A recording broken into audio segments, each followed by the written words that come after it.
apologize.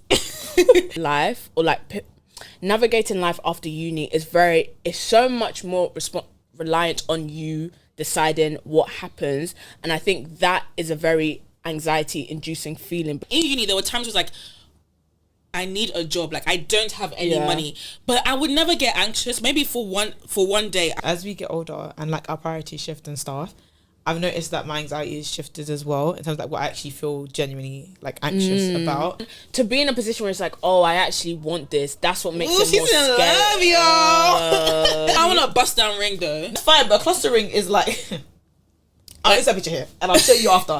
And it's just giving choke me because it's not. Mortgage or market.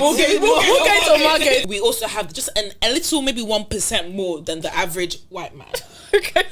Why? You tried. You sat down. You laid your clothes on your bed the night before. You like fitting in, then own that. Don't come and now say that. Oh, I'm being different because you're not. To be different. Yeah, because everyone's dressing like me, but you want to also dress like everyone else.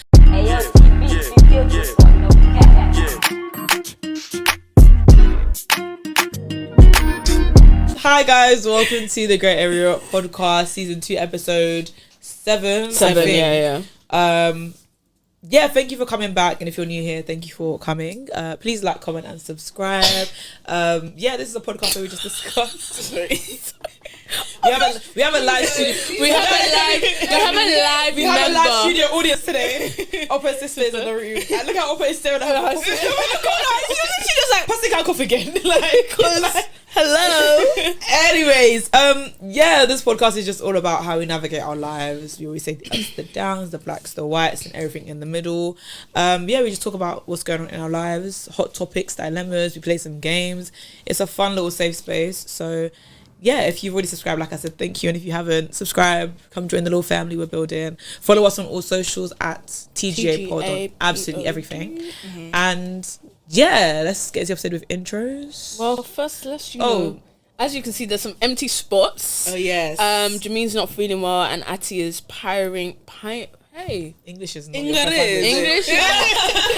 through with the editing, so she's not here right now. But you know, they'll be back when we next record. So. No, we also need to insert a clip when Jameen was at him. Oh, and Ati was not here, saying like she's never missed the episode. Insert clip.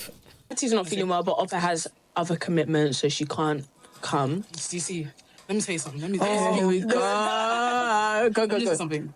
The only diligent people here right now is me and Maiwa. Huh? We've never missed an episode. Unfortunately, yeah, it's looking peak. I think that Ati is a front runner for missing episodes so far. We should have like what's it called, a tally. And at the end, go back to forfeit. Yeah. At the end of the season, we should go back to forfeit. Yes. We have enough forfeits in the. Well, we didn't really even get started, but sure. Don't worry, the leaderboard is coming. Yeah, so yeah, 2 members missing, but we keep going because consistency is key. Down, what's it called when 2 or more are gathered? We're 2 or more gathered, exactly. And here we are. So, but yeah, it's your girl Shay. It's your favorite fly babe, Mayowa. And then last but not least is Oppa. Hey, sorry.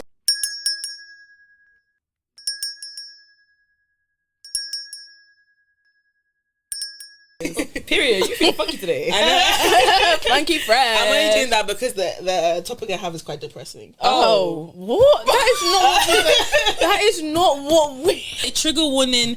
We may be talking about mental health. Yeah, that's the trigger warning. Okay. Yes, trigger warning. So the topic today, I wanted to do like the grey area.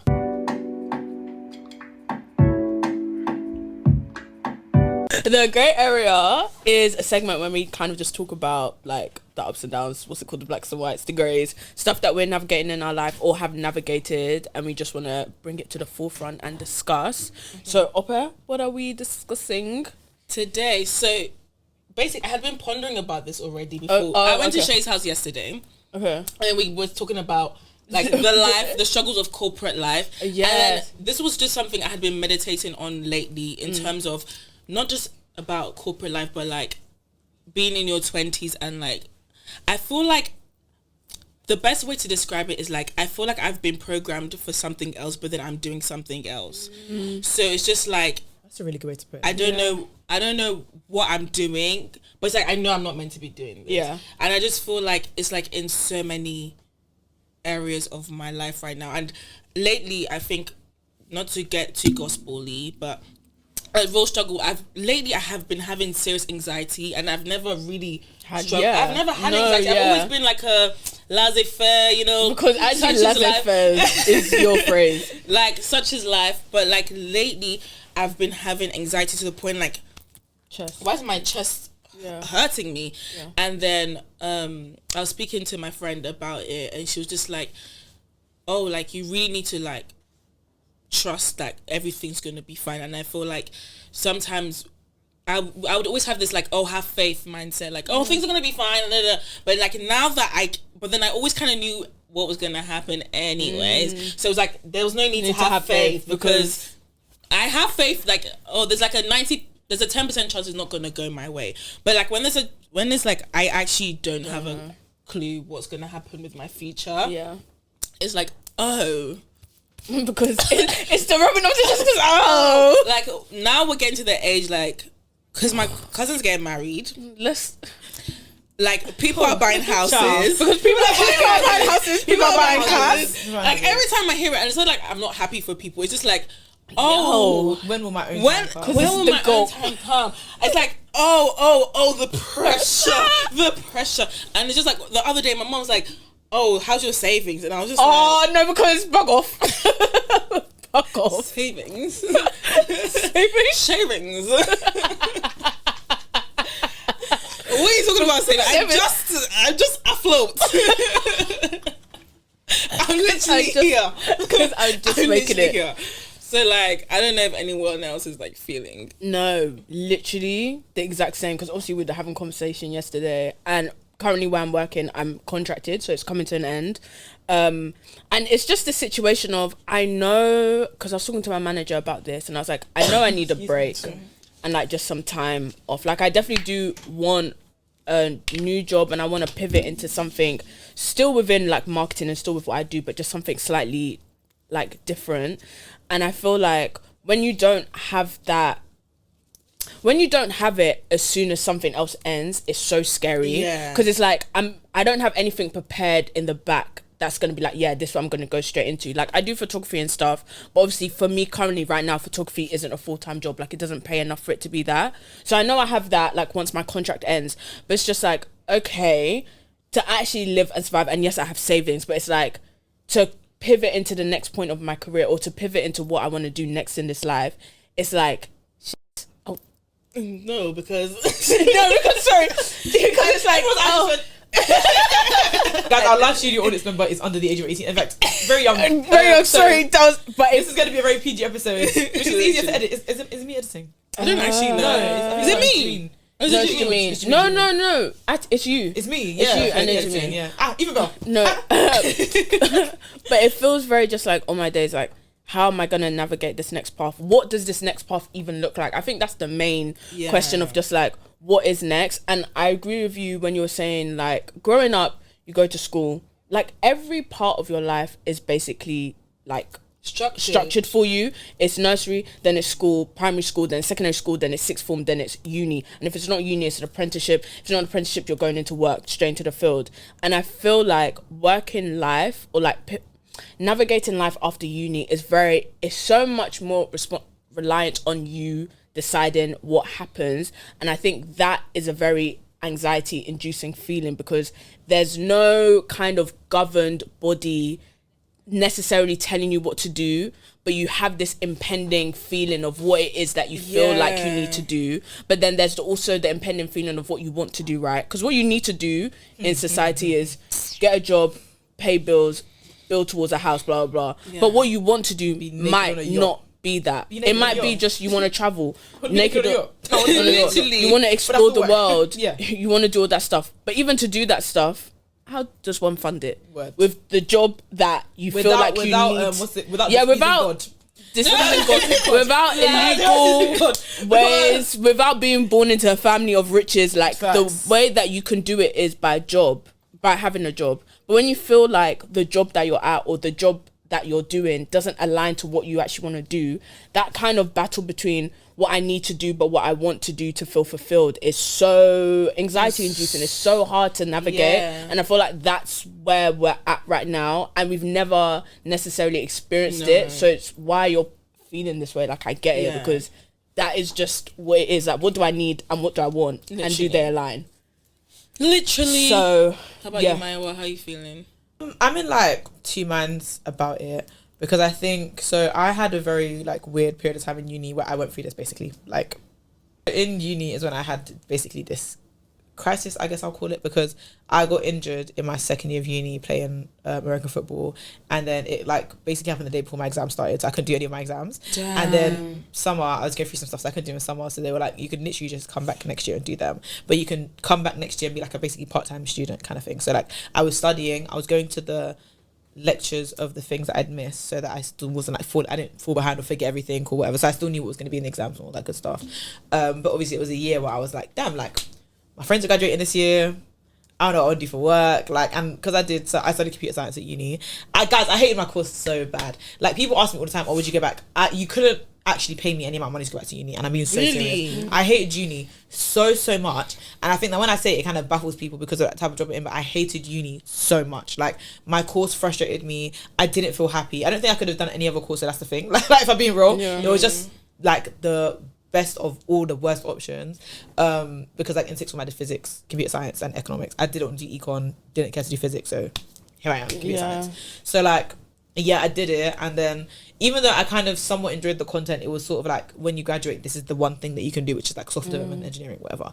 And I just didn't see that for myself. But I'd sort of accepted that, okay, well, this is where my life is going. So I'm already a year behind, right? I've got no internships, nothing. COVID happened, so the shit that I did have fell through. COVID was just... It was so sad, guys. Everything was just askew in my life. I was alone in my accommodation, couldn't see anybody, like, and I've lived alone through all of uni, so I was just in my studio just like with my leg like this, just like this, just depressed myself for like a good 6 months. It was so sad.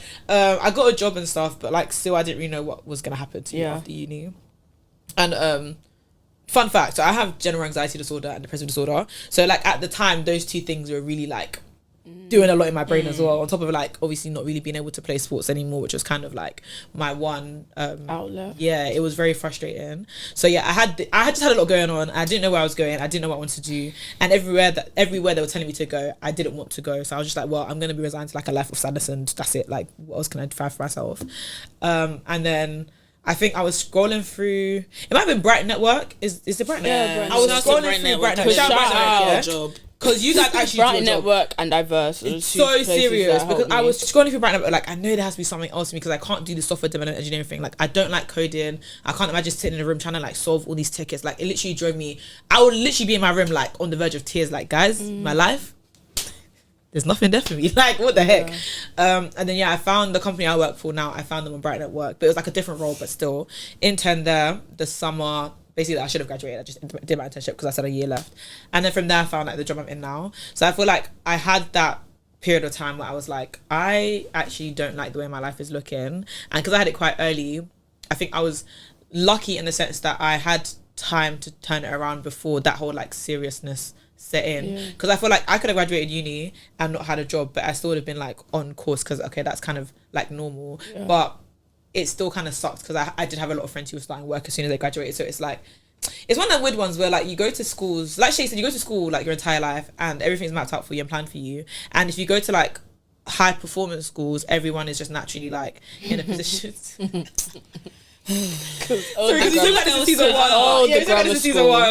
grammar school experience. It was just, I feel like it sets you up. It does. It actually, you do not know how to handle uncertainty. Rejection says you can't do it, because like, everything you do, they have literally told you can like get it. You can get it, but this is the path to do so. And I think in season 1 I spoke about like the whole like the 6th one I went to, the personal statement process, how many of us got offers to uni, like, so it was just like I felt like this was the first time that I was genuinely unsure, and not just unsure, I was like sad about it. Like, yeah, it all just really sucked. So I was very lucky to find the job that I found coming out of uni, because it was like, low-key I failed my internship, but not failed, I just realised I don't want to be here. Like, the role that I was in wasn't making me happy, and I was really struggling at it because the things that they were looking for in me weren't like the things I excelled at. So I just kind of used it to like pivot and network and see where else I could go, and then I found the job I'm in now. And I think that while I'm still like very anxious about where I'm going next, because I don't see myself doing this forever and ever and ever, I feel very, very blessed and fortunate to be in a situation where I actually don't hate my job. Like, do I want to wake up every single day and create shareholder value? Not really, but like it could be a lot worse. And I think that because I had that period of time when I was like, I could have been in this position making like significantly less, really sad, in a room like all the time, just trying to get all these like metrics and tickets met and da-da-da. Where I'm at now in comparison, like I'm so thankful to God every single day. So yeah, I think that like it's that reminder of, like people say, living in answered prayers. I had that during uni, so now I think that looking back, I feel more settled. There are still things that I want to achieve that I'm like, I don't know how I'm going to achieve this one thing, and obviously like I have other stresses and worries, like more so around like things like just partying and stuff. Like that's just where I'm thinking, how am I gonna, like, do I still want to do this? Yes, but how am I gonna make sure this thing is successful? Blah blah blah. But like I think that like I'm in two minds, because I am very fortunate and lucky and like happy with where I'm at right now. But I could be doing better, don't get me wrong. But like that crisis that I had 3 years ago now, I think 3 years ago now, I think put me in a good position now. I was just forced to have it a bit earlier than usual because of like the injury and stuff, if that makes sense. So yeah, but it was a good opportunity for me to confront the mental health stuff that I deal with, because like I don't really say it openly, but I think if you know me well, I'm not just like an overthinker, I'm a very, very anxious person. It's just not as like prevalent in my life anymore. But yeah, there was a point where I'd be having panic attacks like every other month, especially during like high intensity academic periods. Yeah, man, it was very, very bad. So when I got the diagnosis, I was like, you know what? That makes sense. Like that, that's you ate that. Like, and I've been able to deal with it a lot more like easily, like since then. So yeah, that was kind of a lot of nothing. But yeah, that's where I'm at right now. That Basically, makes sense. with it, if that makes sense. I feel like I had a similar, I feel like I've experienced two different forms of a crisis, but the one I had in uni wasn't. I feel like I was able to successfully pivot. And I feel like maybe I've forgotten what it felt like when I hadn't pivoted and found what it was. Because in uni, guys, anyways, COVID hit us like a truck. Guys. Like it just wrecked. I think first year, and it's about to get to summer. Doors are shut. We literally had just celebrated your birthday, and I had been really struggling first year because like I had just given my life to Christ, so like everything about me had just changed. I became a different person. And like at my birthday, I was just like opening up and like becoming who I am. I was starting to make friends, and then it was just like close the doors. I just closed the doors because the doors were literally like the doors. Oh okay. Thank you. No, because thank you. No, and it was like, so that happened, and then as you can imagine, we had second year, and second year is the year that you're then meant to apply for placements, because I was in compulsory placement year. Now, obviously, the world is shut, so tell me what jobs are available. Bro, and there were some jobs, but deep, how many people are applying for roles and how limited the roles are? It was just given there ain't nothing else for me out there. So then I ended up working in a hardware store, and I've told this story like a million times. I told it in my interview for the role I'm currently in, and I like applied for a hardware store, and I was just sitting there and I was just like, okay, you know what, I can't work in this store and not fulfill the other things that I've wanted to do like creatively. So I was like, okay, I'm just gonna try and do that. That's how I then started doing photography, which was just me going to events, like going with my friends, bringing out my camera, taking photos, and then messaging the people after, being like, hey, I took some photos at your event, here you go, hope you like them. And then it kind of built from there. So I was doing that, like, and doing some other photos. Like I had tote bags, like I was doing so many different things, because I was just like, I just want to explore. Thank you. Thank you. You know, I did my research. But I was just exploring things creatively, and some things didn't work. Like I don't do the tote bags anymore, but I was like, okay, I've checked off that, I did it, didn't really like it, cool. Was navigating that through work, and then started uni again in final year, was doing that. And it was just like, okay, I cannot go into another year of uni without knowing what job I have after this. Like that anxiety of like not finding a job. I probably applied for 200 jobs. There's a girl on TikTok says she applied for 500 jobs. I promise you I've beat that. We probably beat that. Beaten that. Crazy. People think that that's unrealistic. No, it's not. It's so not. And you don't even realize how many hours you spend. And I was talking to this with my colleague in terms of like job application fatigue, where you're applying for so many jobs that, one, you don't even care the job that you end up applying for. Two, you're not even putting in the effort into CV, because who, like, so I have a quick story there was because when I wasn't working, I was applying to so many jobs, and this was the process now. So I just knew that I would apply, they'll call me just like to they wouldn't really tell me about the company. They would come to tell me about the company. I don't need to sell myself to you. And then afterwards, you now get into the interview stage, and then the group interview, and then the personal interview, and then the assessment center, and then you get the job. Yeah.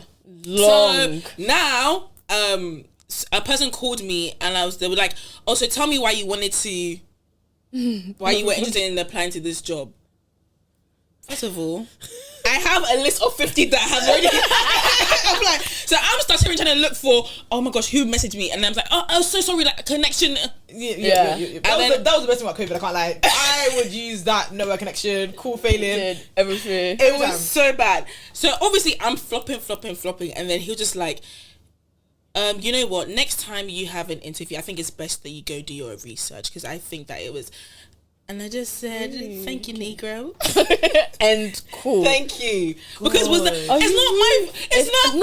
my fault. It wasn't my fault. But it's just like, at the time, I've applied to so many jobs. You think that you a random person calls me randomly. Yes. You're silly. Call me randomly and say that, I don't even remember, like, if he said the company, but in my mind it's just like, I've applied to like 200 already, like. But even that, I just feel like it's so unprofessional, like not to send an email or not to set up a like, hey, we'd love to like just have an informal conversation on Teams or on Zoom or something, like they do it on to purpose, call though. It's obviously a purpose. No, they know that the person who picks up won't know the role, like knows they've applied for so many, and then they'll flop the interview. But again, you're not even setting up people to actually get roles, but that's a whole other thing. That applying to people, not letting them know you rejected them. Just because I applied for a job and they told me like, what's it, a year after that I didn't get it, and I was like, well, no. I was like, well, of course not, because it's been a year that the role has obviously been filled.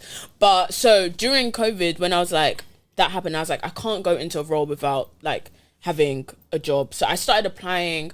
Fourth year hadn't even started. I was applying like still halfway through my placement year, because I was like, I need something. I should have followed you. Then no, but because everyone was applying, like, guys, chill. Yeah, I feel like people was like, just chill, like something will happen, blah blah blah. And then obviously I know like yours was a long journey to try and find something. But even then, like we're here now, and also some people started the same application at the same time as me and still didn't get it. So it was really, was it luck of the draw? Like, who actually knows?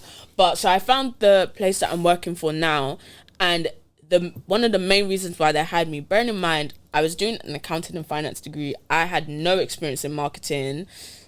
I basically had no credentials for the role, but because I'd taken the time and started doing my tote bag stuff and the photography stuff, they were like, you're clearly someone who's imaginative, creative, but you also have really good sales and finance experience. I'd be perfect for the role. And I was like, if I didn't take that risk of just like doing what I wanted to do, I would not have the role that I'm in now. But currently now, as that role is coming to an end, I'm like, firstly, it's a bit less jovial, because it's like, this is actually like income is actually needed. There's no SFE, there's no nothing is filling your pockets. Like, I need some sort of funding to live my life. So now that this contract is coming to an end, it's more like oh damn, like the risk is easier to take when you have something to fall back on. There's nothing full time for me to fall back on as it currently stands. So it's just given like, this risk is much.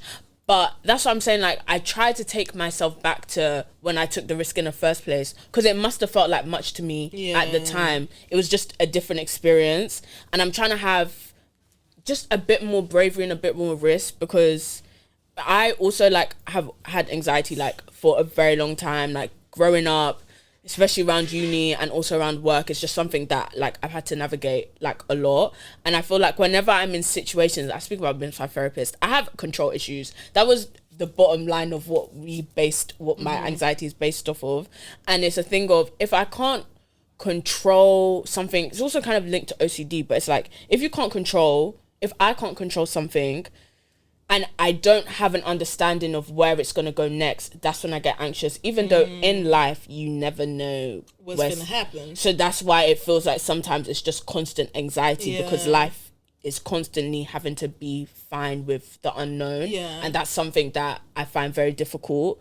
So I feel like that's why I'm currently at where I'm at now, where it's like, to not know what the next step is, to keep applying and keep being told no for the job that you're currently at. Obviously, cannot extend you longer, the build is just like, it just feels like a guard. Yeah. Sorry, I'm bare rambling, but that's what is happening in my brain. Like, there's so many different steps, there's so many different avenues I can go down. It's like, what is the risk that I want to take? What do I actually want to do? What is the need and what is my want?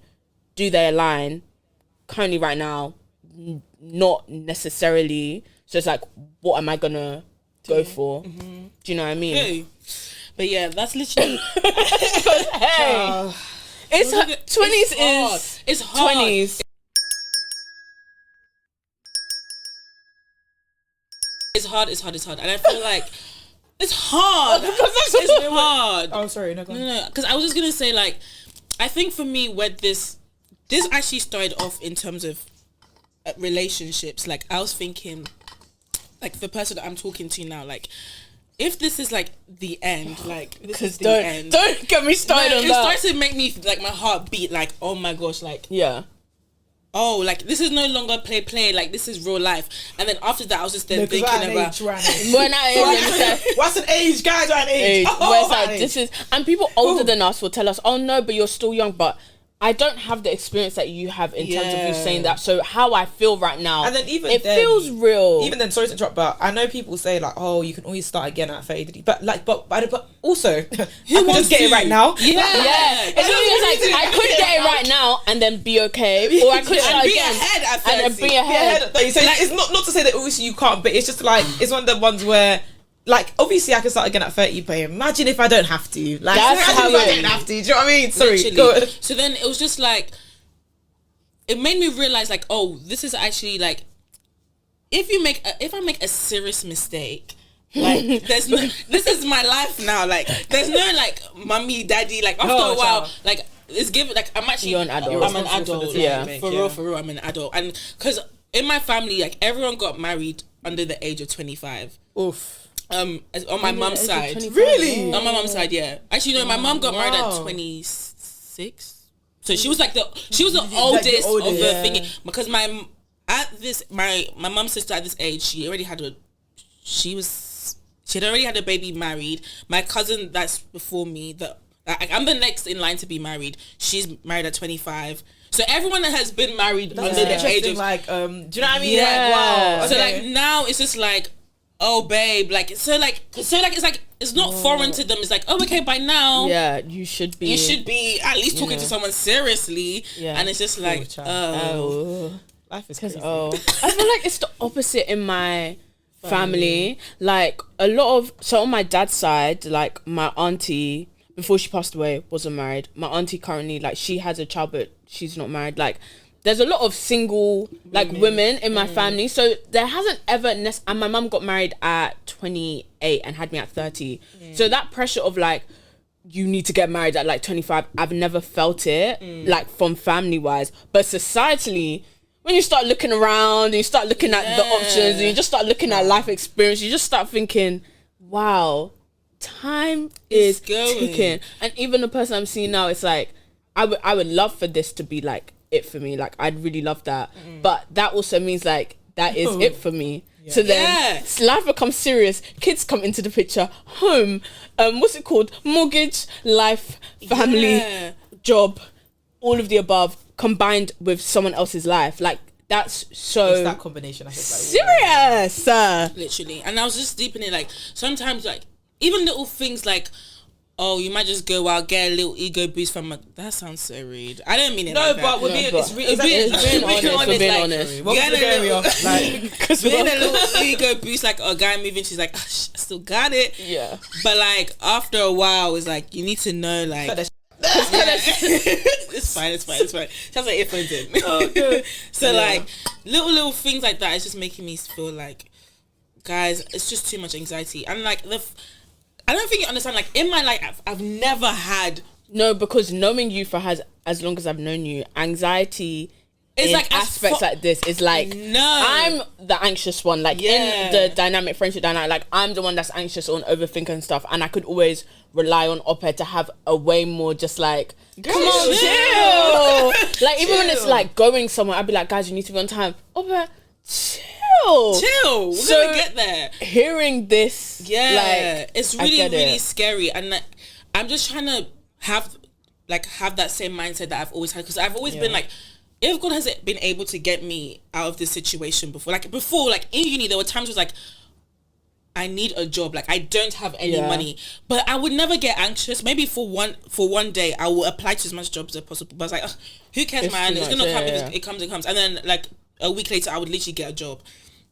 And I used to like always have like a carefree attitude. I think the shake was when because I had that carefree attitude, and then I got a job, and then it fell through, and then for over a year I didn't have a job, and it was just like, It's like kind of recovering from that. It's like, whoa. Oh. Yeah. so now it's just like I need to get back to that space, because before it was just like everything's gonna be fine, like I'm gonna be in God's will anyway, so like why am I stressing? So I feel like it's just getting back to that mindset, and I feel like that's the mindset we should just try and carry. Like, Do you know, it's it'll so be interesting. fine. Like, I think as we get older and like our priorities shift and stuff, I've noticed that my anxiety is shifted as well in terms of like what I actually feel genuinely like anxious about. And you know, we were talking about like relationships and stuff, but I've always been a like, can't lie, if it happens kind of person. Like I've never, that's never been something that's in the forefront of my mind. Because one thing I'm scared about, guys, is being broke. And I'm guys, I honestly, it's not funny. It's not a joke. It's not That's funny. not my joke. fear in life. One of my biggest fears in life is actually being broke. And not to sound like a backpack stocks kind of man, but it's just like I'm not somebody who is money is everything, but I'm somebody that's, I need to be happy in life. And money will buy me the things that make me happy. And if I don't have the money to buy me that make me happy, I'll be sad. Because I'll be sad. It's just, so like being broke, and I don't mean just like in, because I feel like there's like variations, but I mean like being in a situation where it's not even like I can't buy myself a little sweet treat like today. Yeah. No, I mean I don't know where my next meal is going to come from, or I am like drowning in credit card debt, or something like that, or like every day, guys, it honestly, it's one of those things that just keeps me up at night. Like, I'm not gonna lie, Really, dead serious. And I think I inherited that fear from my dad, to be fair, because he inherited that from his dad, so it's a bit of a generational thing. It is definitely one of those things, but I think that while I've been trying to balance like having fun, I've literally this year like said no to so many things that I think while they bring me joy, I'm like, guys, I can't spend that. Like, you know, like we're at the age of holidays, so it actually cost you like 2k just the bookings and stuff. Obviously, if you're leaving like Europe, that can cost you like a couple bags. That's a couple bags I could use to buy a house, guys. I'm so sorry. My literal greatest fear is being in a situation where, and even outside of that, it's just like, I work in an industry where layoffs are very common because I work in tech. Yeah, that happens. I didn't even know that. Tech In is serious. I thought it was literally just like everyone in tech is making money. Nope. And we They go make through, money, they, but we make money, but it's at the risk risk of of- knowing that one day you could wake up to an email next month saying we need to shrink the company. We're These cutting people 40% are of people, going, yeah. and this role is gone. Shut the front door. And like, I as would've much never as known. and, like, it's really scary. So I think tech and finance are kind of a lot like that, but tech is like very crazy with it, especially if you work for like a big company, which I do. So like we go through, it's like it goes in cycles. So you have periods of huge growth, which we're in now, which means I need to think about in 2 to 3 years we could go through a huge period of shrinkage. So like, everyone's hiring now, everyone's having fun hiring, y'all better watch out, because in 2 years they're gonna realize we need to we need to start cutting people. And obviously, like, God's grace and praying for his favor, like, I'll never be in that position. Amen. But you never know, because like Yeah. I had mutuals that had their first layoffs like last year, 2 years Yeah. ago.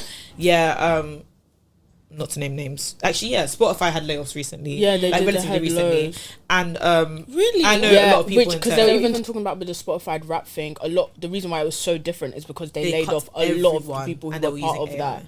Yeah. Creating it, and they're using They AI cut for everyone, it. and it wasn't just like their like traditional tech teams. They also cut like Lo- marketing creatives. yeah. They just cut everyone, and I think that it's so difficult for me, because it's like, even outside like wanting to buy a house, which is like I think what my next big goal for myself is, it's like I just want to be safe and secure, and so that's where my anxiety comes in, because it's like, whenever I even spend money, and people know me, I love a good little thing. Like, I like to take care of myself and treat myself, and that's me trying to push against my dad's fear of like, I can't spend money because what if we all die? Or like, what if I pass away and then I need to leave you guys money for? Like, that's one of my dad's greatest fears, is that like he passes and he has love for the rest of us. So he's very like careful with money in that way. But like, so I'm trying to like battle that with I only have one life. Like, treat yourself, but also like I said, in 2 years, well, God forbid, you could just not have a job. You could wake up one day and they say, we're laying you off. We're giving you maybe 3 months severance. Yeah. But then in the industry, you might not get hired again for another year or two because everyone's shrinking. Yeah. So, that's where my anxiety comes in. The relationship thing for me is not a source of anxiety for me because I really could not care less about relationships. And I think that comes from, like I said, previous trauma, relationship trauma, like things I've seen, things I've heard, like, the women in my family, their independence does oftentimes come from places of hurt, and when they talk about it, it's just like, you know what, I'm cool off that. So and I think that as we get older, people say like you hit 25, 26, and like as women especially, we do have body clocks. You have to be open about that, like things like pregnancy and whether or not you want children. You have to have those conversations because we have a clock too. Like it's so wicked. My mom spoke about this with me yesterday. She was like, Maiwa, I know you're saying that you might not want kids and but like, let's have a conversation about potentially freezing your eggs because you might want kids and you're not in a position, unfortunately, as a woman to be like 35 saying, you know what, I'm ready. I changed my mind. Can't do that. So little things like that. But like, it's never been a source of anxiety. Like she said it, and I was just like, man, I need to work out how I'm getting my first million. Like, but she's being real, and I think that maybe I'll reach an age where like I say reach an age, but you may even be like 50 and be like, one day I might just be like, actually, I want a child. Or like, oh, you know what, I'm just realizing that I would like to have somebody to pass. Like, guys, what good is money when you're dead? Sorry. So it's like also back to, I need to give this to somebody. And obviously you can take charity, but like, hey, maybe give this to a child. Or obviously I might have nieces and nephews, shout out my sisters, but you get what I'm saying. Like, so it was never something I even considered. But I think people say like, as women get older especially, you start to become more anxious about things like families and building, stuff like that. And like they'll say that men suddenly start deciding that I need to save 50k because I need to buy a house. So like everyone's anxieties and like, priorities and stuff like that shift because we get older, and like the things that I think you really care about become more prevalent. And that's not judging anybody. Like I don't think that I'm any worse or better than anybody for caring about X over Y or anything like that. But I think that when you realize what your priorities are, it becomes so much more like it's really in your face. Like you don't realize how much you care about something until it's like, hold on a second. Hold on a second. What the heck? Do you know what I mean? Yeah. It becomes like life becomes so real. And I think the relationship one, while I'm not in that position, I really see how, like you said, like you could meet somebody and then you're like, God damn, like if I F this up. No, because it's actually that I can't. Like I can't because obviously like life happens, but I actually really don't want to. Like I actually, and to be in a position where it's like, oh, I actually want this. That's what makes it more scary. She's in love, guys. Okay. TGA takes the wedding. Period. Would you have a destination wedding? Yeah. TGA takes destination wedding. Like, I think I would like to do it like in a European country, like white wedding. I don't believe in colonialism, but the one where we wear the traditional like a dress, white dress and church, stuff. church wedding. I would want it to be abroad, but my traditional, I feel like I don't mind it having it in the UK. Like I feel like obviously everyone wants to do it in Nigeria, and I think if I can fund it to go there and like get all of the people that I want to there, then that would be great. But a lot of the people that I want there, majority are here, and it would be easier to bring people over. I think it's gonna cost around the same, to be fair. Honestly, the way things are going at the moment, the way things do you know what I mean? I don't know even if there's a venue that's less than 20k in the UK. And when they hear your voice in Nigeria, they're gonna charge you more anyway. Exactly. So just, everybody run your own race, man. Do your own day. No, literally. Do your day, but yeah, it's just so real. TGA takes a wedding. Period. Okay, we didn't wed, but TBC, to be confirmed. TBC, we'll see. Maybe one day I'll be like, oh my days, guys. Well, come on, oh my god, I'm still lit. Yeah, I know, but but live show when they'll be like, shake your finger, and you'll be like, yeah.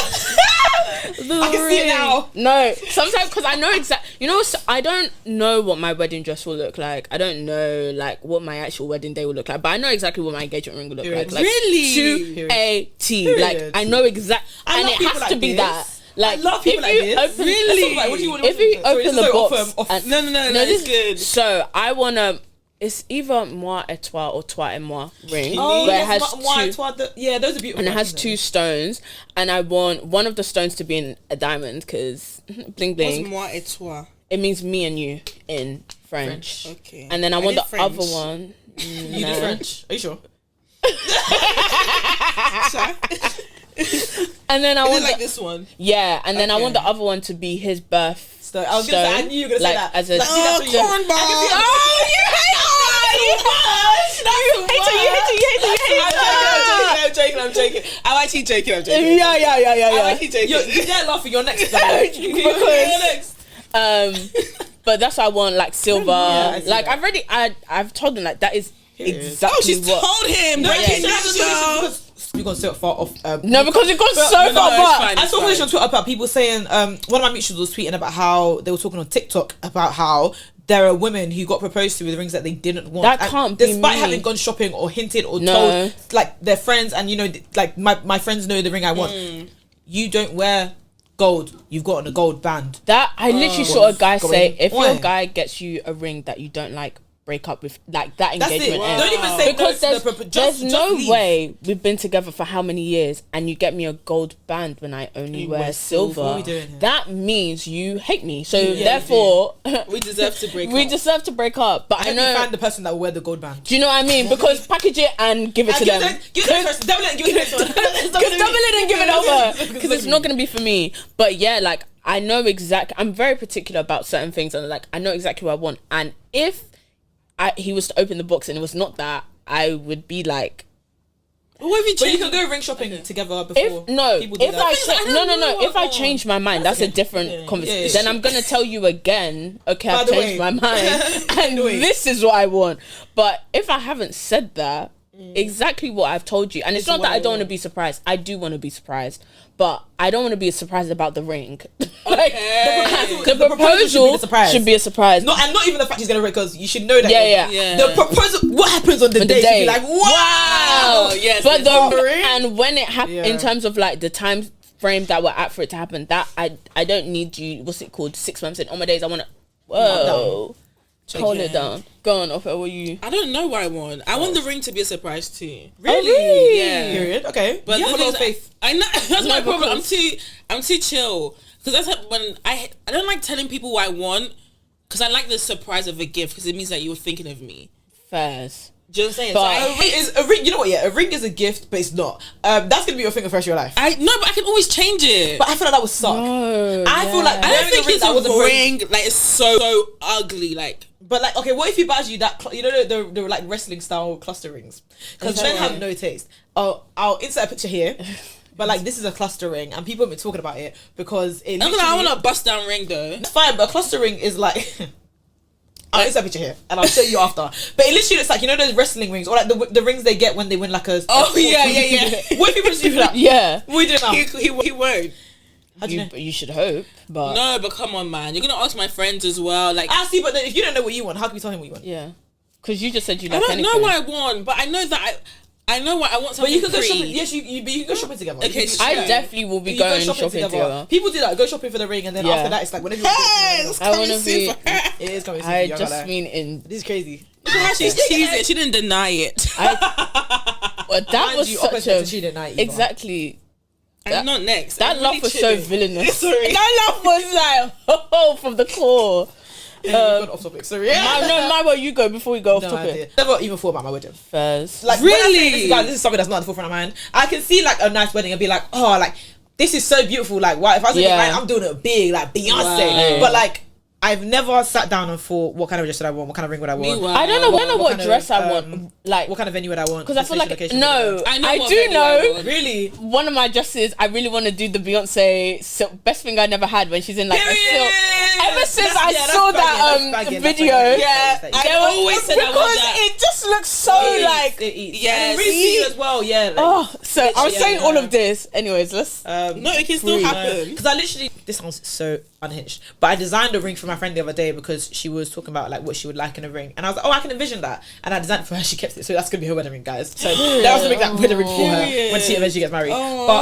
But I love the idea of like everything in my wedding, if I get married, being specifically like tailored to me, but I don't know what that is for me Yeah. yet, and I think it's Yeah. because I haven't met something that's made me think like of what that looks like, and that's why I'm not anxious about it. I'm just like, well, if it happens and when it happens, then things will work themselves out, or like I'll have more of an understanding or an awareness, will be like in a position where I'm like, oh, you know what, I can see life happening, so let me start thinking about what life looks Yeah. like, and the wedding will just be like one of those things in there that it's like, oh, like destination, are we staying here, we go to Nigeria, whatever. Yeah. Yeah, but as of right now, I have not a clue. All I know is that it will have to be silver because I only wear silver, or like white gold because I only wear silver. Like, that's it. I want the That's thing as is far as I only wear gold. That's a lie. I wear silver sometimes, but I mainly wear gold.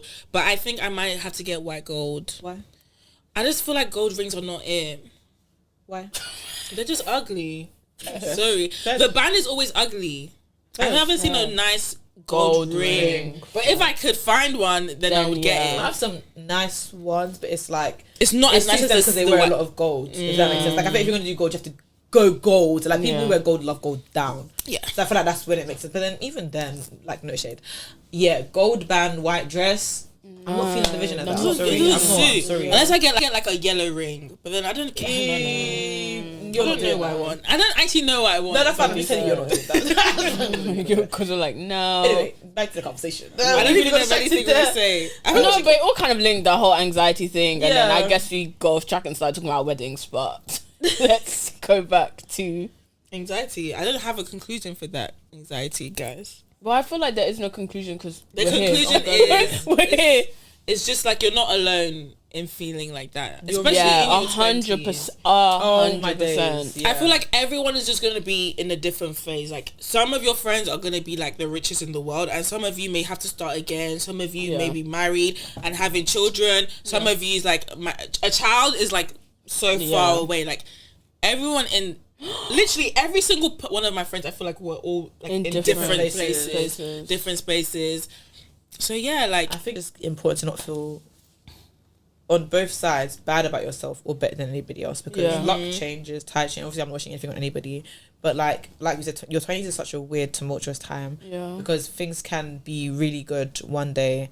I'm not wishing this on you once again, but like really bad the next, or like there can be a change in people's lucks, depending on the industry, like you might actually wake up one day and just be like, I don't want to do this anymore and quit. Now you're unemployed too. So like, this is not to, there's actually nothing. That is gonna be me. It's just how life works. And I think that the key to getting through it is learning how to support yourself and support your friends through it as well. Like if you're having a good time, be conscious of that. Like I've definitely been in situations where I wasn't able to do certain things because of where I was like financially, like, especially during uni when everyone my friends were graduating and they had jobs and I didn't.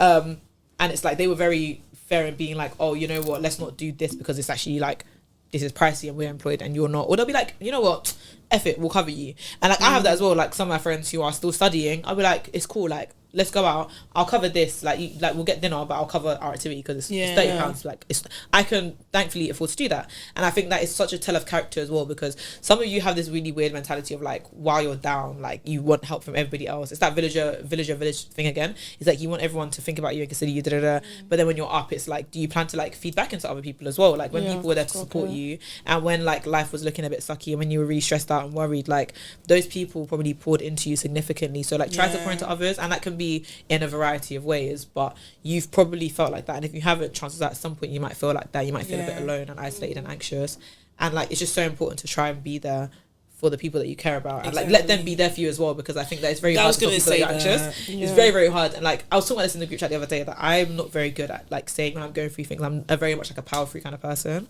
so I don't really allow people to be there for me, which is something that I'm actively working on. Are you avoidant? Oh yeah, very badly so. We were just Shout out talking to about the avoidant. Yeah, I have a very avoidant. Shout out to you guys. I'm anxious. I'm not. I have a very attachment style, and I think that is very present in a lot of other areas of my life, if you guys can't tell. But with the anxiety, it's just like I don't enjoy letting people know that I am feeling anxious about certain things, because not that I see it as a sign of weakness per se, but it's just like it's a lot to try and communicate, and then it's like people might not understand it, and then when they do understand it, it's like I have to update you and things get worse or better. It's just it's a lot. But like you have to try and let people be there for you, at least to some degree, even if it's just a simple like, hey guys, I'm really stressed about this, or I'm going through this. I think it helps you sometimes with like knowing that people are there for you if you need them to be, with that whole like anxiety thing. Because but I can't wait to my 30s, because apparently your 30s is like your 20s but with money. God willing. Allegedly. God willing. God willing. Everyone said that 20s was going to be the best years of their life. I don't believe it. And now they say the 30s is going to be... I heard your 20s are like... Your prime time, best time. Yeah. Your 30s is like your 20s with money. I said Oh, I don't know. I've been here anyways. but now they're trying to move it to 40s. Yeah, do you know what I mean? Like, I feel like the goalpost just moves like every single time. So it's like, let's keep it when up will I get there? Never. Facts. Literally never. Anyways, is that the end of that? Yeah, that was a really that good was good topic. though. I enjoyed it. Thank Sometimes you. it's good to get serious, man. Yeah. Anyways, I was gonna do the yeah. thing. So basically, next week we're gonna be away because it's TGA. In fact, we're posting the episode Recessland weekend. Yeah. Yeah. So Yeah. whilst you're listening, we will be enjoying at Recessland. We may insert clip. Actually, Take no, me there. that wouldn't I make wanna go sense. there. No, we you're won't. there, We won't, yeah. won't be able to. But next week we'll do a next Debrief, episode will be yeah. a debrief of Recessland. Yes. Yeah. And but we'll do a TikTok showing our outfits of Oh our yeah, recess we'll do, vlog. I have my Sony camera, so we'll do fit checks and we'll do a mini vlog on. Follow us on TikTok, TJ. Yes. We'll have Yes. a TikTok vlog out.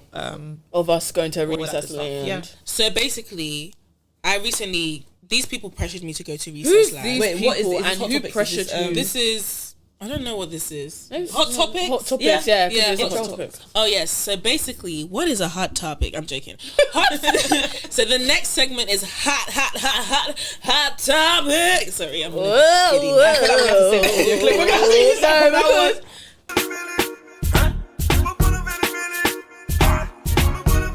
Yeah, period. So that's basically where we talk about trending topics, whatever is going on right now in society, in media, or in our. Are you okay? Or in Our like live studio audience. Yeah, because- tired. we have an interactive audience. or like within the black community. sphere.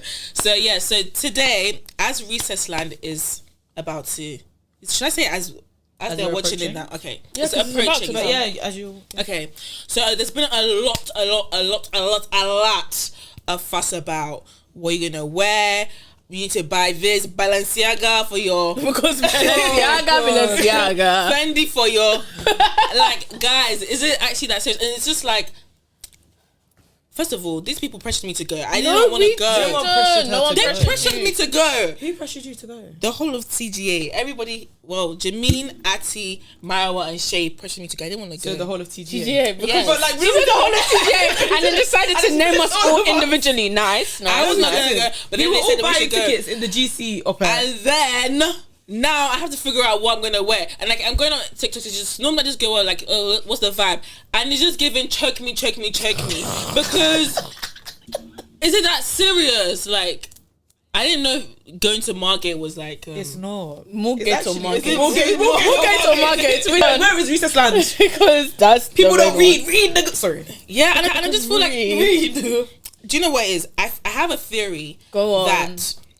So I was looking at it like, Oh, sorry. why are the whites? No, go on. I love a good theory. I always have theories. I love them. Why are the whites not like this? Like in terms of they don't actually care. Like they're not gonna go and invest so much in their fit for like for an occasion. Like I feel like when people go to one direction, Theory, they are like this. you think I so? feel that, yeah. Wait. Let me But let me land first. Because land. I feel like it's not so extensive.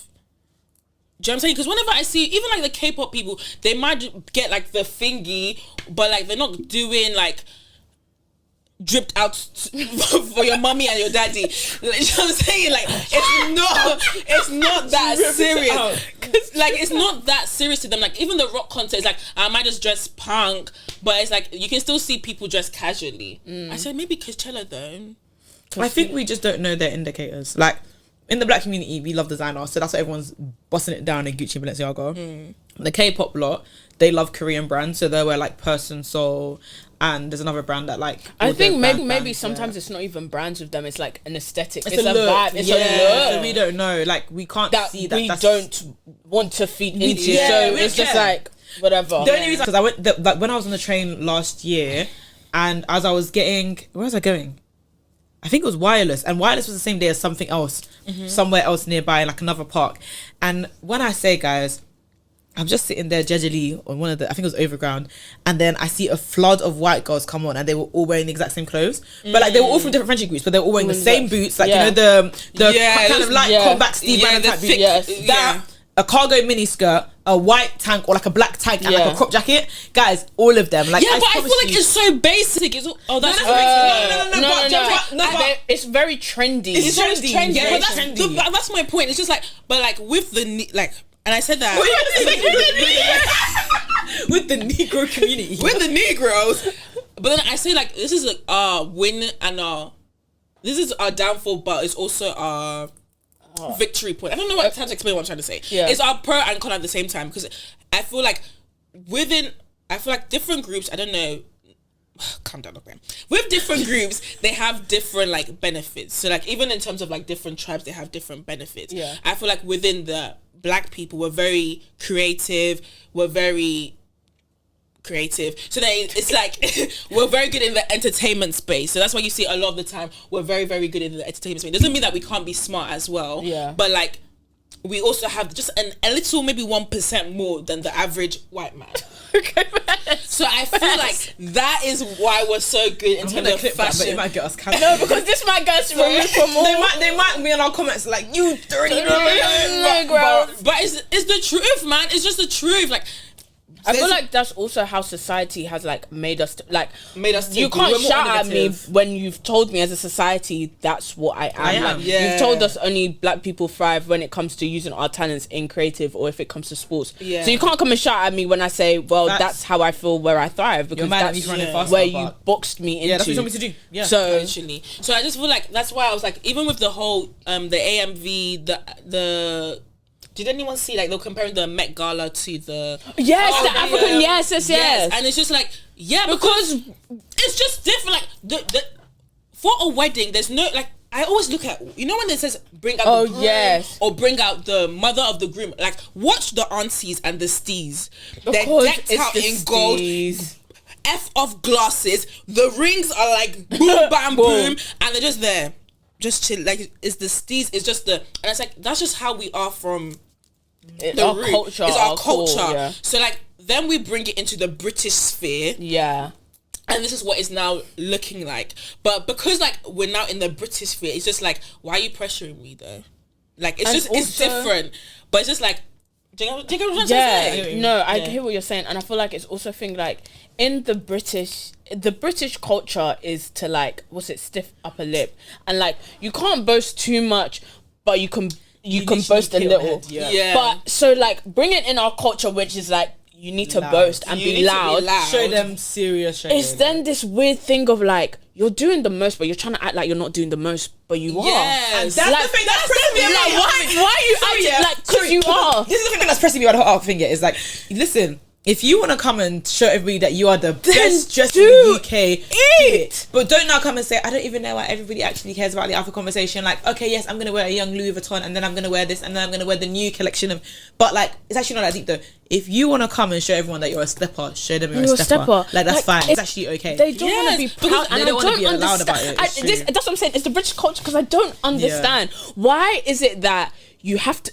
I hate this thing of pretending that you don't care when you do. But that's the basis of it. You want to act like, oh no, I don't care what people think about me, but you're twirling for TikTok and doing your fit to an extent. Because you care, and that is fine. Because like stand on it. I'd rather someone can be like, yo, these are some fly fits that I think you should wear, because it looks good, than to be like, oh no. You know what I actually hate? It's I don't know why people are just dressing so simply and stuff like that. Like they have no fashion. Let me show you. You don't have to downgrade people to say that you're a fashionista. Just come and be like, yo, I think my fashion is fly. I'm gonna show you what it is. You don't have to. You don't see Wisdom Kane going and insulting everybody and saying everyone's so basic. And even if he did, he can, because he has the knowledge to do so.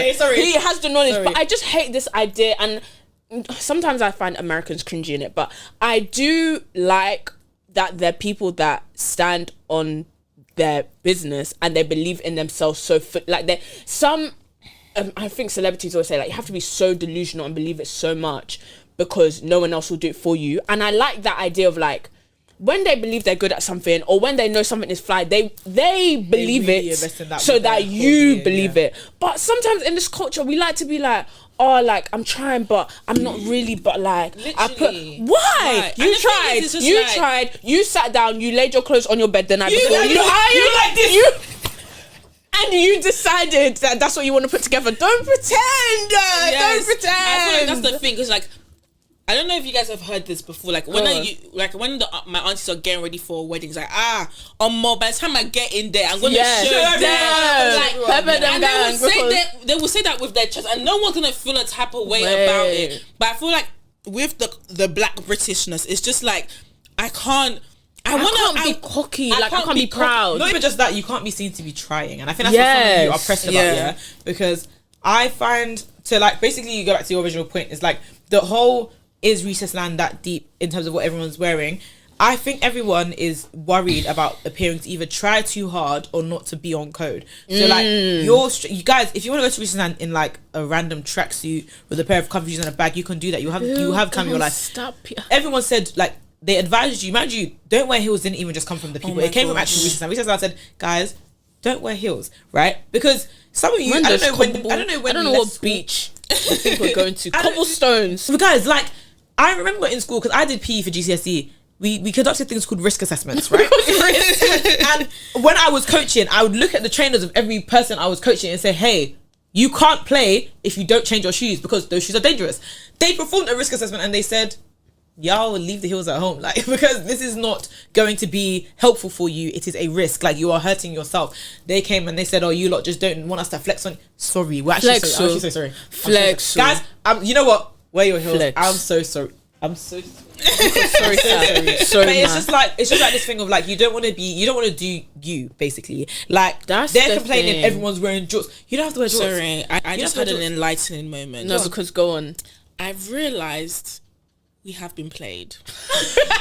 Because I feel like I don't know if anyone else has experienced this, but like first of all, you're ashamed if you don't fit the status quo, you're shamed for it. Yeah. So like if you were a freshie or you spoke your language, child, it was just like wow.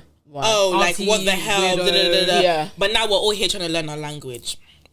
Because I was gonna say the Asian community, they're here speaking it. They speak to their mum boldly. My neighbors, they're from Brazil. He was speaking to the mum in the language, and I just looked at my mum, and she looked at me, and we both just said, "God."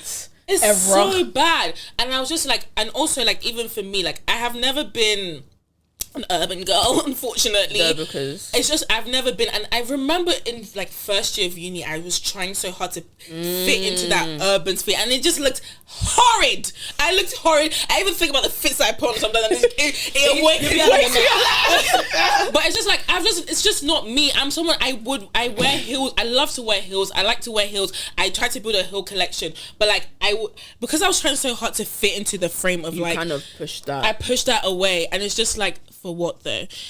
And it's just like now I see that it's just expanding. It's what the black British society is. It's like you have to fit a certain box and you're ashamed for it. So then that's why people are like, what are you wearing? Because like I need to fit the same level thing as everyone else, but like you can actually come as you are. Like I said it on TikTok, if you don't want to wear jorts, guys, don't wear jorts. Why are you gonna go out and buy a pair of jorts? Because that you don't, and also you're never gonna wear it again. You're gonna buy it and then put it in your wardrobe. Maybe sell them on Vinted, who knows? But they'll just be there until the next time everybody who goes out wears a pair of jorts. Like, I think that my point about it's not that serious. Sorry to go. No, won't come back and wear the jorts again because another trend will happen. What happened? That you will buy into and then you'll put them back in the closet. Ultimately, and then we begin again. It's low self-esteem. I'm sorry to say it. I'm sorry to be rude. It's low esteem. I think a lot of you are suffering from low self-esteem and you're unwilling to come to terms with that.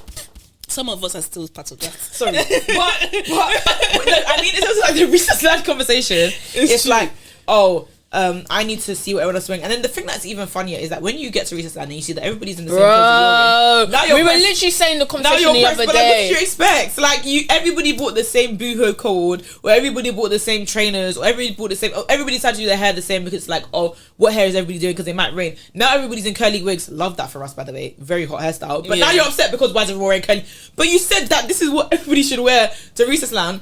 By the way, some people giving you outfit inspo, they're not giving you the real outfit inspo because they're gonna come and step. Oh, do you know what it is? When they do the fake outfit and then when you see them in real life, and like, that's not what you posted on your TikTok. But also, I love that for you lot. But the thing I was gonna say is that I love, like, I think it's I think it's beautiful taking inspiration from other people in terms of like you see something that you like and you make it Your own. Yes. and you take it and you're like, oh, I actually like this hairstyle, or I like these type of trainers, or I like this whatever, and you make it your own. And I feel like that's beautiful. I think the issue is when everyone wants to fit everyone into this box of how we have to appear.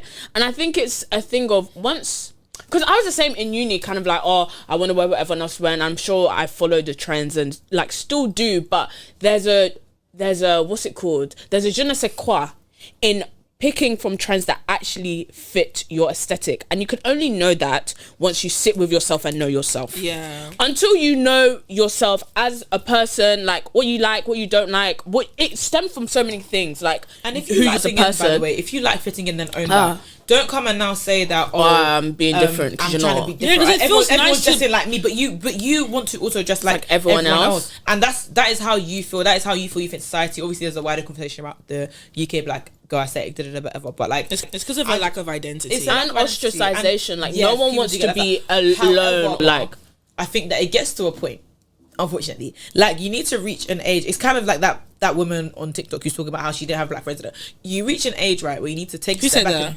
This woman, she didn't have any. So 26 years old. She didn't have any black friends. She was 26, and then she made it everyone's problem basically. But anyway, I'm saying that it gets to a point where you need to take a step back. Like, I think in uni it's very normal, because I was actually the same. Like any trend, I'll hop on PLT real quick. Everyone's wearing these shorts. Yeah. Me time gonna buy these shorts. Everyone's wearing this top. Me time gonna buy this top. How much money did I waste? How much money did I waste? Anyways, but it's like you have to reach a point where you take a step back and you're just like, actually, I don't care about what everyone else is doing. Like, even to the extent of bringing heels back to picture. Yeah, if you're a heels babe, F it if everybody else is wearing trainers to slow jams, wear your heels. Yeah. If everybody else is wearing boots, wear your heels, because that's you. That's how you feel comfortable. Don't sit here and be like, but nobody else is wearing it. But you feel comfortable in those heels, right? Like, as long as you're not suffering in them, obviously. But if you feel comfortable in them and you like them, wear them. Obviously, like, my thing is just time and place in it for the heels thing. But I've become somebody who really enjoys wearing heels when I go out now. So like, even if my friends aren't necessarily wearing heel boots, I'll slap on my heel boots. I don't give a toss, because I like how it feels and how I look. Yeah. So like, you need to, like, obviously read the room, read the environment, read the but like, you just can't be, I don't think you can be 25, 26, 27 and still saying what's everyone else wearing. Yeah. Girl, the most you should ask is, what is the dress code? Yeah. Like, what is the dress code? If it's elegant, if it's casual, if it's da-da-da. Now, what's your interpretation of elegant, casual, da-da-da-da? If they've said absolutely no trainers, cool, of course you can't wear your trainers because that's the dress code. But if they've said like, okay, just no like flats, find something else that's gonna work for you, a heel boot, a stiletto, whatever it is. Like, why are you gonna say now, oh, well, everyone else is wearing boots, so I must wear boots? I don't even like boots. Then put on a different pair of heels. It's fine. Like, I don't know, just, you can't be chasing what everybody else is doing for the rest of your life. That's how you live sad lives. Actually, and I feel like, I think about it, like, every time I've gotten complimented on my outfit or what I'm wearing, is because like I'm wearing what I want to wear, or what it's like I don't know how to explain it. Yourself differently as well. Like, when you actually like what you're wearing, you carry yourself so differently. Like, not to say that obviously everyone's buying clothes they don't like. Obviously, if you fit into the trend, you probably somewhat like it. But like, when you really genuinely effort for what you're wearing, I think I can notice when somebody comes in an outfit that they like, this is me. Yeah. Whereas about this is raw, this is me. Like, I love this. It's like, yeah, like, you can tell. It makes so much sense for you, and vice versa. You can kind of tell when somebody's in clothes that they kind of wish they weren't. Or you just, because you're just uncomfortable. You just look uncomfortable. That's what it is. It's like uncomfortability. And even, obviously, like, I'm not, sorry, because I was realising there's been times that I sent in the group chat, oh, what's everyone wearing? No, but that's normal. I feel like, especially as girls, sorry. No, as girls, because it's like, what's the vibe? What's the vibe? I'm still going to, like, wear what I want to wear, but it's nice to know the vibe of how we're not all... gonna lie. I'm gonna have a casual drink. But Ope is the queen of, I'm going to wear whatever the heck I want to wear. I'm so sorry, because I just realised that, like, even like there were times I'll be shopping in uni, like, I remember, and I'll buy something and they'll be like, but sometimes, they were a little bit to the left, and they will end up being in your flipping underneath your bed for how many years? Anyways, but it's still you owning. It's still me. It's still what you want to wear. Yeah, sometimes I like to dress like a grandma, and I like it. Shoot me. Shoot me. It's like, I buy all the time. People are like, yuck, and I'm like, I don't give a toss. I don't give a monkey's, mate. I'm sorry. I love this down. Like, you just have to reach a point where you're just like, I just don't care. yeah, like you said, like asking the GC like literally just what's the vibe, because if everybody else is doing no makeup and attraction, then I'm not gonna come in and bust down. That's what it literally. Yeah. But like, yeah, I don't know. I just think everybody needs to y'all need to like get a grip. But anyways, guys, we're gonna still be dressing like really good though. I'm gonna say with my chest, I'm finna look good. Period. But I as I hope said, so. guys, what's everyone's game plan? Like, I just feel like Recessland, like I'm not excited. I'm just here for to vibes. Mine was really excited. Yeah, I feel like I'm not. I think because when I went the first time, I was a bit kind of like disappointed. It didn't live up, and I think the Did whole you not have to leave early? yeah, having to leave early, the we got the transportation train. situation, like it was very like Yeah. disorganized in the leaving and getting there part. That when I got there, I was just a bit like, We stayed for the bad. You guys stayed for the bad part. exactly. And when it got good, Yeah, it was when it got like late, we couldn't stay. we couldn't stay. So I feel like I'm interested now because we're driving down there. I'm interested to have that experience where I can actually stay till when I want to stay. Sorry, back to the point of what were we saying? I don't know. We got into parking or whatever. Yeah, sorry, like dressing up for Recessland, man. Like, Oh, dress you're how talking you about wanna the dress. game plan. What's the Yeah, vibe? no, What's- sorry, I was going to finish off the dressing thing. It's not that deep, guys. It's literally not deep. And people are going to come on the other side of, why does everyone care so much? Guys, when I say it's not deep, I mean, do what you want to do. Man. Yeah, that's the thing. Like, that's actually, what I do, mean, like, and I be do what you bold. wanna do, man. And be bold. Be bold in it. Be bold when Like, you do in it. dress how you want to just do what you want to do, guys, and be bold and say it with your chest. Literally. That's what I want. That's it. But like, don't let main character syndrome do you in, man. Like, because when you get there, nobody really cares anyway. Life is not about you. Life is not about you. Sorry. It's not. I feel like the people I remember most from Recessland over the past couple of years, people who are like the best vibes. Like when you were there, it's just like, oh, like they were fun. Who do I even remember? Nobody. I Sorry. met some cool people last year. That I was just like, listen, you were fun. Oh, you went last year. Yeah, we That's didn't. why. It was just a different. I feel like the first year that I went was such a different. really It liked was. my hair then. Comparatively, year one compared to year two, the level up was Crazy. serious. Okay. Level up was serious. Your last year was like, okay, Okay, y'all good. did your work. So I'm hoping that once again, year two to year level up. three will be. Y'all did your work. Yeah. I'm excited to see Shally I Puffy. forgot we're gonna wear. If he appears on stage. If he visa Why? issues, guys, you don't know. Shally Guys, Puffy, when we went to visa. DLT, he was meant to film. He didn't show Shally Puffy on up. that visa. It's very serious. Shally But Puffy on that apparently visa. he's here. He is here. So God's He's here willing, he. now? But he's been in the UK. So No, he has been into He's the been UK. in the He's UK. been So to the UK. he should Because go on he stage. performed at one of those like tape. Oh, I wanna go one day. You know, just to see the. Well, let's see I if we wanna get in. see- We can What go. they- We can go. I know they- a promoter. Huh? No, You know I the mean in promoter? terms of I know a a promoter. There are lots blackness. of tape promoters. Like there are a lot of black tape Mayfair promoters. hope- But and they like black women. Priscilla knows a couple as well. Like Okay. actually. So want let's black go. women. Yeah, I'll show up let's Priscilla. go. Okay. I thought because I've never been, I've and I never just been. feel I want to like go one day. decked out, like what's it called, Yes. heels, mini The only dress. night like- I'd say don't go is on an artist night because you need to get there like when doors open, and then you'll notice that they're there. Sorry, this is so off thing, but we went on an artist night because we got told to come for Bryson Tiller, and we ended up just being like, this is not worth it because you have to get there literally when the club's doors are about to open, even before the doors open.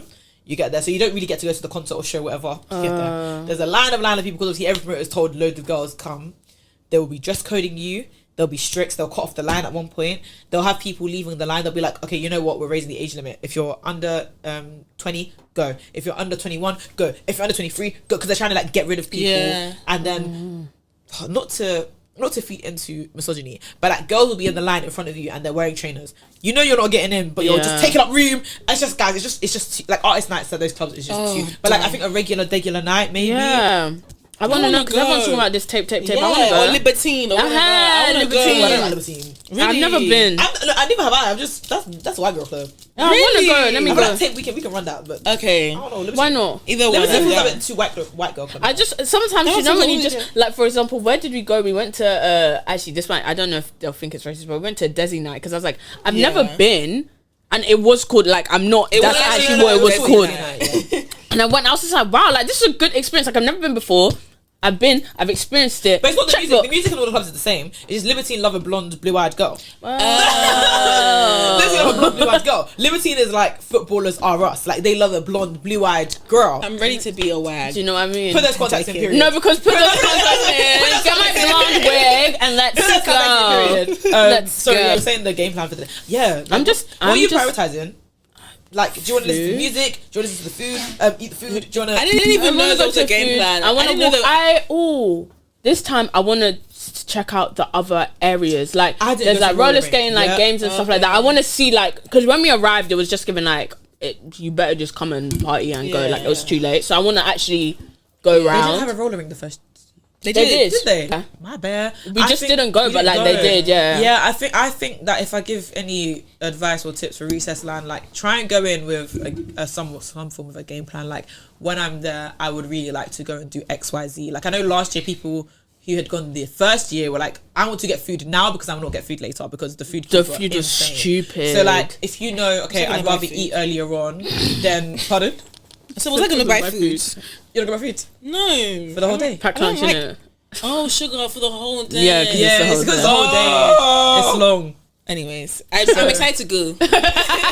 Like come in with like some sort of game plan. Like I want to go to the roller rink, then do that first things first because I think it closes at. Yeah, it closes than everything else earlier. because of the main stage. Da-da-da. So like, yeah, if you want to go on rides, decide how you're gonna do the rides. Which rides are you gonna do? Yeah, because we went on Da-da-da. one ride. One ride. Like Only one. honestly, like plan that day, man. If you actually care about the DJs and stuff, like try and find out. I think they post DJ set times. Yeah, they have. I didn't Oh, even they like- posted the Guys, list. you guys are shocking me. I didn't know this is They what post Recess set is all times about. closer to sometimes. No, Girl, you went. I know, but I just thought it was like there was the main stage and then you go on that flying fish.